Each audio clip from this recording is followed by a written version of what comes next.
बिहार में संग्राम छिड़ गया है और आज आपको लेकर चलते हैं बिहार में क्या हो रहा है पता है आप? बताऊं उससे पहले आपसे कुछ पूछना चाहता हूं कि अगर आप अपने क्षेत्र में विकास कराना चाहते हैं या कोई भी काम कराना चाहते हैं तो आप किसकी तरफ आस भरी निगाहों से देखते हैं? जाहिर सी बात, हर आम आदमी की तरह आप भी अपने क्षेत्र के नेता की तरफ देखते होंगे। अगर कोई दिक्कत आए तो लगता है कि यह काम करा देंगे हमारा, लेकिन क्या वो आपका काम करवाते हैं? नहीं करवाते हैं। यानी सिर्फ एक कान से सुना और दूसरे से निकाल दिया। जनता जाए भाड़ में, उन्हें कोई फर्क नहीं पड़ता है। ऐसा नहीं है कि इनके पास समय नहीं होता है, बराबर होता है। यह विधानसभा का सत्र जो बिहार में चल रहा है वो आपके मुद्दों के लिए होता है, लेकिन आपके मुद्दे उठाने के बजाय नेता आपस में लड़ रहे हैं। इसलिए लिख रहा हूं सीएम वर्सेस पूर्व सीएम। और आज तो गजब हो गया, सुनेंगे आप तो चौंक जाएंगे। मौजूदा सीएम नीतीश कुमार से पूर्व सीएम राबड़ी देवी की बहस हो गई। गजब की बहस, वो भी ऐसी वैसी नहीं, लंबी चौड़ी। यह बिहार चुनाव के पहले हुई तीखी बहसबाजी बताने के लिए काफी है कि आपके मुद्दे फिर नहीं उठाए गए। लेकिन इन सब के बीच आपको सोचना होगा, आखिर आपको नेताओं को कैसे चुनना है, किस नेता को चुनना है, यह आपको सोचना है। और मैं कहता हूं एक बात और कहूंगा कि आपको विकास को ही देखना चाहिए। यह आपको उलझाएंगे तरह तरह की बातों में, क्योंकि विकास होगा तो देश आगे बढ़ेगा, हम आगे बढ़ेंगे। नहीं तो ये नेता ऐसे ही हंगामा करते रहेंगे जैसे ये आज कर रहे हैं। देखिए जरा, ये गलत है, बढ़िया तो बहुत बच्चे न थे। बिहार विधानसभा में मानसून सत्र शुरू हुए 4 दिन बीते हैं और चारों दिन हंगामे की फेट चढ़ गए हैं। एसआईआर के मुद्दे पर विपक्ष ने बिहार विधानसभा में कुर्सी मेज तक उठा डाली तो अगले दिन तेजस्वी यादव ने बता दिया कि पूरा विपक्ष बिहार चुनाव का बॉयकॉट कर सकता है। और आज की जो तस्वीर सदन की देखने को मिली उसने तो बिहार की सियासत के पारे को 7वें आसमान पर पहुंचा दिया। ऐसा कोई दिन नहीं बीता जब विपक्षी पार्टियों के नेता सदन में काले कपड़े पहनकर ना पहुंचे हुए। विपक्षी नेता काले कपड़े पहनकर विधानसभा में आ रहे हैं और हर रोज जनता के पैसे को हंगामे में बहाकर अपने आवास की तरफ लौट जा रहे हैं। अब से कुछ देर पहले भी जब बिहार विधानसभा की कार्यवाही शुरू हुई तो विपक्ष हंगामा करने लगा। सरकार के खिलाफ हाय हाय के नारे भी लगाए गए। इधर नारेबाजी हुई और उधर बिहार के मुख्यमंत्री नीतीश कुमार का पारा भी हाई हो गया। घाय घाय सुनिए सुनिए, पूरा घाय घाय है, अरे पूरा घाय घाय है। सीएम नीतीश ने विपक्ष के काले कपड़े पहनने पर भी जमकर भड़ास निकाली और उनका गुस्सा ऐसा फूटा कि सबको ये पता चल गया कि नीतीश कुमार के भड़कने का रंग बदल गया है। एक समय था जब वो हरे रंग पर भड़के थे, लेकिन इस बार उनके भड़कने का रंग काला हुआ। देखिए ना, एक ही तरह का आई पहले पहनते थे, ये कपड़ा जो पहने हो सब। इसके बाद सीएम ने राबड़ी देवी की तरफ हाथों से इशारा करते हुए तंज कसा। बस नीतीश का इतना बोलना था कि राबड़ी देवी और सीएम नीतीश कुमार के बीच नोकझोंक होने लगी। तो जो ही कह गई होंगी तो उसी तरह से सब पहने हो, अलग अलग पार्टी वाला यही पहन। बिहार की जनता को जवाब वही है, विधानसभा में जवाब दीजिए। नाम सब अनाप शनाप पहन करके चल रहे हो। अरे ऐसा पहले होता था, हर दिन खाली यही है भाई, बात कर रहे हैं, नेता बोल रहे हैं। आप जब तक सुनना चाहिए तो सुनते नहीं है। एक एक बात को सुनना चाहिए और अपनी बात यहाँ कहना चाहिए, लेकिन सुन ही नहीं रहे। सदन नेता बोल रहे हैं, आप खराब नहीं रहे हैं। नीतीश कुमार यहीं चुप नहीं हुए, उन्होंने राबड़ी देवी की तरफ इशारा किया और काले कपड़े पहनने के लिए उन्हें ही जिम्मेदार बताया। सदन की कार्रवाई 2 बजे अपराह्न तक के लिए स्थगित की जाती है। सब तुम्हारा ही तोड़ो हो रहा है। नीतीश कुमार का विपक्ष को काले कपड़े पर घेरने के पीछे का मकसद विरोधियों को यह बताना था कि सरकार को बदनाम करने की साजिश जो विपक्ष रच रहा है उसे वो पूरा नहीं होने देगा। नीतीश ने दावा किया कि उनकी सरकार ने चारों तरफ बेहतरीन काम किया है, लेकिन विपक्ष का काम सिर्फ उल्टे पुल्टे बयान देना है। इस सियासी गहमा गहमी के बीच राबड़ी देवी ने एक बार फिर गंभीर आरोप लगाए और राजनीति में भूचाल खड़ा कर दिया। राबड़ी देवी ने दावा किया कि तेजस्वी को अब तक 4 बार जान से मारने की कोशिश हुई है। तेजस्वी यादव को तो 4 बार मारने की कोशिश किया गया था, रास्ता में ट्रक से ट्रक से।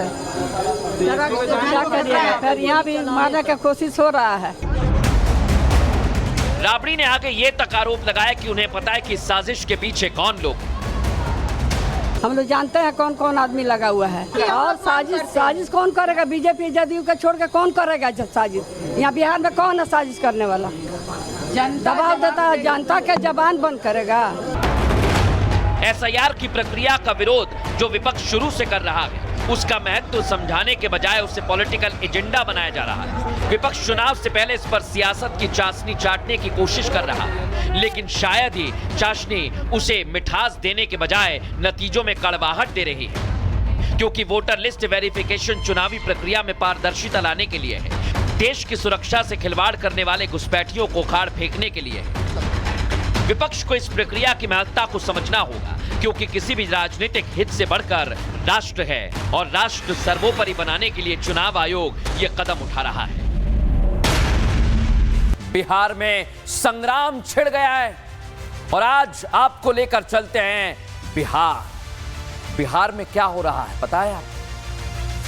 बताऊं उससे पहले आपसे कुछ पूछना चाहता हूं कि अगर आप अपने क्षेत्र में विकास कराना चाहते हैं या कोई भी काम कराना चाहते हैं तो आप किसकी तरफ आस भरी निगाहों से देखते हैं? जाहिर सी बात, हर आम आदमी की तरह आप भी अपने क्षेत्र के नेता की तरफ देखते होंगे। अगर कोई दिक्कत आए तो लगता है कि यह काम करा देंगे हमारा, लेकिन क्या वो आपका काम करवाते हैं? नहीं करवाते हैं। यानी सिर्फ एक कान से सुना और दूसरे से निकाल दिया। जनता जाए भाड़ में, उन्हें कोई फर्क नहीं पड़ता है। ऐसा नहीं है कि इनके पास समय नहीं होता है, बराबर होता है। यह विधानसभा का सत्र जो बिहार में चल रहा है वो आपके मुद्दों के लिए होता है, लेकिन आपके मुद्दे उठाने के बजाय नेता आपस में लड़ रहे हैं। इसलिए लिख रहा हूं सीएम वर्सेस पूर्व सीएम। और आज तो गजब हो गया, सुनेंगे आप तो चौंक जाएंगे। मौजूदा सीएम नीतीश कुमार से पूर्व सीएम राबड़ी देवी की बहस हो गई। गजब की बहस, वो भी ऐसी वैसी नहीं, लंबी चौड़ी। ये बिहार चुनाव के पहले हुई तीखी बहसबाजी बताने के लिए काफी है कि आपके मुद्दे फिर नहीं उठाए गए। लेकिन इन सब के बीच आपको सोचना होगा, आखिर आपको नेताओं को कैसे चुनना है, किस नेता को चुनना है, यह आपको सोचना है। और मैं कहता हूं एक बात और कहूंगा कि आपको विकास को ही देखना चाहिए।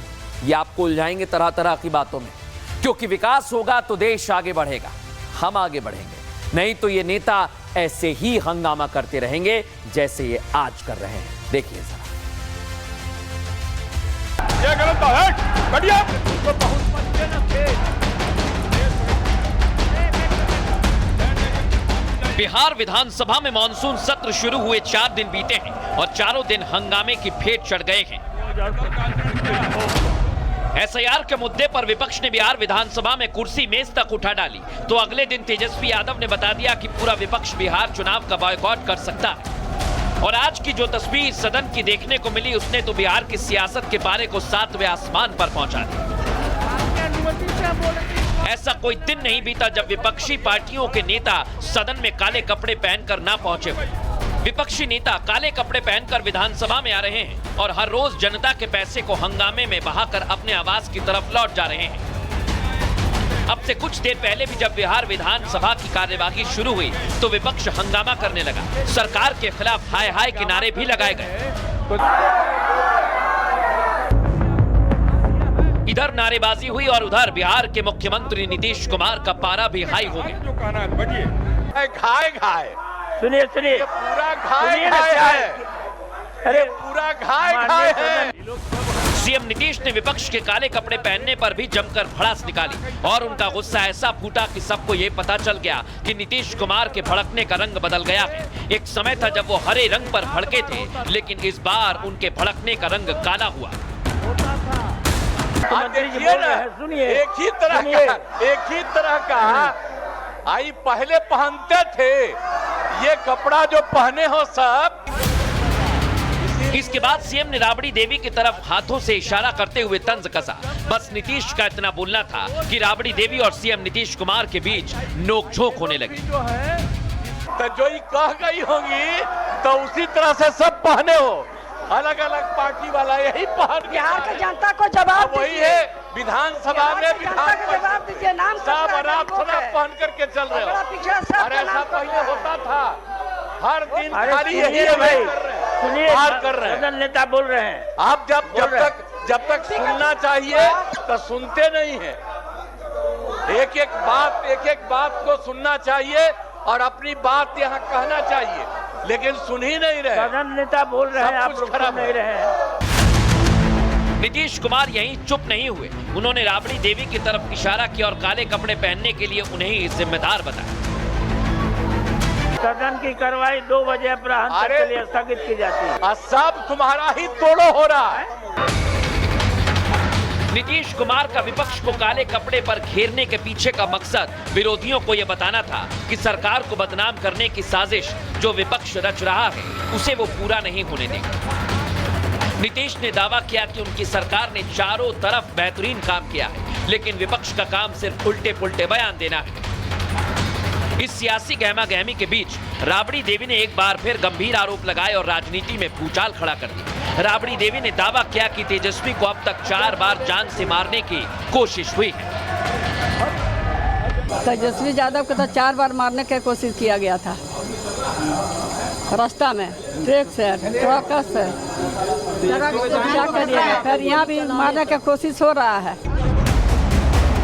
राबड़ी ने आगे ये तक आरोप लगाया कि उन्हें पता है कि इस साजिश के पीछे कौन लोग।